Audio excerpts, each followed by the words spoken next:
yapılmıştır. İsrail'in Filistin halkının temel haklarını hiçe sayan yaklaşımı son olayda da görüleceği üzere kendi halkının güvenliğine de tehdit etmektedir. Biz ne İsrail topraklarında ne Filistin topraklarında tek bir masumun dahi burnunun kanamasına razı olmadığımızı hep söyledik, söylüyoruz.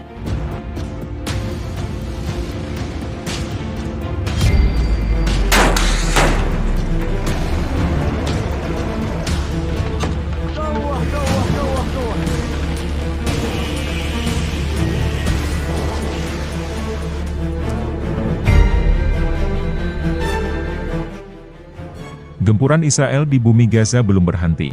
Gedung-gedung masih terus disasar oleh roket-roket dari tentara Israel, IDF. Pun sebaliknya roket milik Hamas juga tak kalah gencar menyasar wilayah Israel.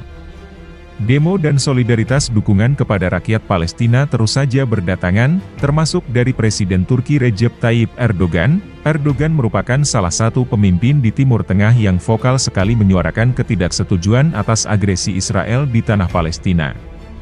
Sebagai presiden yang mencoba menggaungkan kembali romantisme Utsmaniyah atau Neo-Utsmaniyah, diplomasi lunak Turki kerap kali condong ke negara-negara mayoritas Muslim.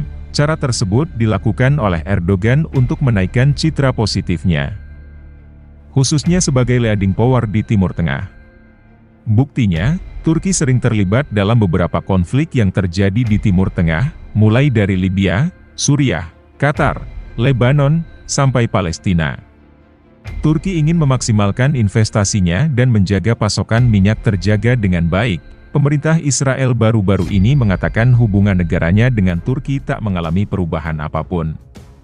Hal itu disampaikan menyusul keputusan Turki menarik duta besarnya dari Tel Aviv sebagai bentuk protes atas agresi ke jalur Gaza. Lalu mengapa Turki menarik duta besarnya di Tel Aviv? Dan mengapa Turki mengatakan jika Israel adalah penjahat perang? Hubungan Turki dan Israel membeku setelah peristiwa penyerangan kapal Mavi Marmara pada Mei 2010. Mavi Marmara adalah satu dari 6 kapal yang bertolak dari Turki untuk mengirimkan bantuan kemanusiaan ke jalur Gaza. Sebanyak 10 warga sipil Turki tewas dalam aksi penyerangan Israel ke kapal tersebut. Turki dan Israel sebenarnya baru saja memulihkan hubungan diplomatik pada Agustus 2022 lalu. Pemulihan hubungan itu berlangsung ketika posisi Perdana Menteri Israel masih dijabat Yair Lapid. Dalam sebuah percakapan telepon pada 17 Agustus tahun lalu, Erdogan dan Lapid bertukar ucapan selamat atas kesepakatan pemulihan hubungan bilateral Turki-Israel. Lapid menilai, pemulihan hubungan Israel-Turki akan menghasilkan banyak prestasi, terutama di bidang perdagangan dan pariwisata. Ini akan tercermin dalam dimulainya kembali penerbangan Israel ke Turki dan pertemuan Komisi Ekonomi Gabungan di Israel pada September mendatang, kata kantor Perdana Menteri Israel dalam sebuah pernyataan kala itu. Erdogan dan Lapid pun sama-sama menekankan tentang pentingnya hubungan Israel-Turki untuk menjaga stabilitas regional. Pada 11 Januari 2023 lalu, Duta Besar Turki untuk Israel Sakir Özkan Torunlar menyerahkan surat kredensialnya kepada Presiden Israel Isaac Herzog. Sebelum memutuskan memulihkan relasi diplomatik dengan Israel, pada awal Maret 2022, Erdogan sudah menyampaikan, dia ingin menghidupkan kembali dialog politik dengan Israel.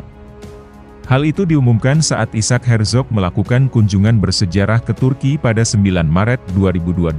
Erdogan mengungkapkan, kunjungan Herzog ke Turki menjadi titik balik baru dalam hubungan bilateral Ankara dan Tel Aviv. Menurut dia, penguatan relasi dengan Israel penting bagi stabilitas serta perdamaian regional.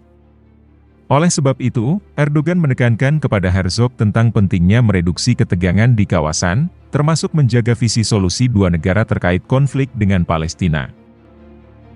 Lalu mengapa Turki mengatakan memanggil pulang duta besarnya untuk Israel dan memutuskan kontak dengan Perdana Menteri Benyamin Netanyahu sebagai protes atas pertumpahan darah di Gaza? Ankara mengumumkan keputusan tersebut menjelang kunjungan Menteri Luar Negeri Amerika Serikat, AS, Antony Blinken ke Turki, sekutu Palestina. Turki yang berusaha memperbaiki hubungan yang rusak dengan Israel hingga akhirnya harus kandas sejak dimulainya perang Israel-Hamas pada 7 Oktober, Ankara mempertegas. Sikapnya terhadap Israel dan para pendukungnya di Barat khususnya Amerika Serikat ketika skala pertempuran terus meningkat dan jumlah korban tewas di kalangan warga sipil Palestina melonjak, Kementerian Luar Negeri Turki mengatakan Duta Besar Sakir Özkan Torunlar dipanggil pulang untuk berkonsultasi. Konsultasi dilakukan karena mengingat tragedi kemanusiaan yang terjadi di Gaza yang disebabkan oleh serangan terus-menerus oleh Israel terhadap warga sipil, dan penolakan Israel untuk menerima usulan gencatan senjata. Juru bicara Kementerian Luar Negeri Israel Lior Hayat menyebut langkah tersebut sebagai langkah lain dari Presiden Turki yang berpihak pada organisasi teroris Hamas. Namun Hamas mengeluarkan pernyataan yang memuji keputusan tersebut dan mendesak Turki untuk memberikan tekanan pada Presiden Joe Biden dan pemerintahannya sehingga bantuan kemanusiaan dan medis dapat menjangkau orang-orang yang terkepung di jalur Gaza. Fasilitas dan teknologi militer Turki berpotensi mengubah konsep perang dan konflik di dunia. Turki resmi bergabung sebagai anggota NATO pada era Perang Dingin pada 18 Februari 1952, bersama Yunani, 1952, Jerman Barat, 1955, dan Spanyol, 1982. Sebagai anggota NATO, Turki saat ini memainkan peran pengimbang antara kekuatan besar anggota NATO seperti AS. Posisi Turki di NATO sangat krusial sebagai kekuatan baru di luar Amerika Serikat, AS, dan beberapa anggota Uni Eropa. Dengan perannya saat ini, Turki menjadi kekuatan baru yang menyuarakan kepentingan negara-negara non-Barat, seperti di kawasan Timur Tengah dan Asia Pasifik. Di Asia Pasifik, di mana eskalasi konflik antara AS dan Cina semakin meningkat. Turki diharapkan bisa menghindari kawasan ini dari kondisi perang, termasuk dalam konflik di Myanmar dan Laut Cina Selatan. Ketika negara-negara besar anggota NATO menanamkan pengaruhnya, Turki bisa menjadi kekuatan pengimbang agar kawasan ini terhindar dari konflik besar.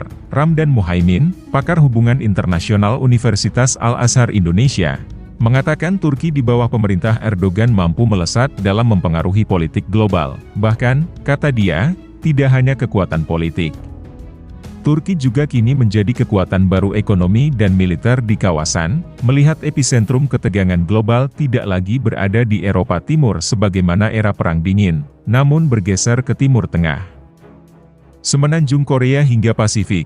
Pergeseran ini juga dipicu kepentingan nasional negara-negara utama NATO seperti AS, Inggris, Perancis, dan Jerman yang sering menyeret NATO ke wilayah-wilayah yang lebih luas. Ketegangan, konflik, perang yang terjadi di Timur Tengah, wilayah yang secara geografis berdekatan dengan Eropa dan memberi dampak langsung terhadap keamanan dan ancaman di Eropa, disinilah menjadi titik pentingnya kehadiran Turki dalam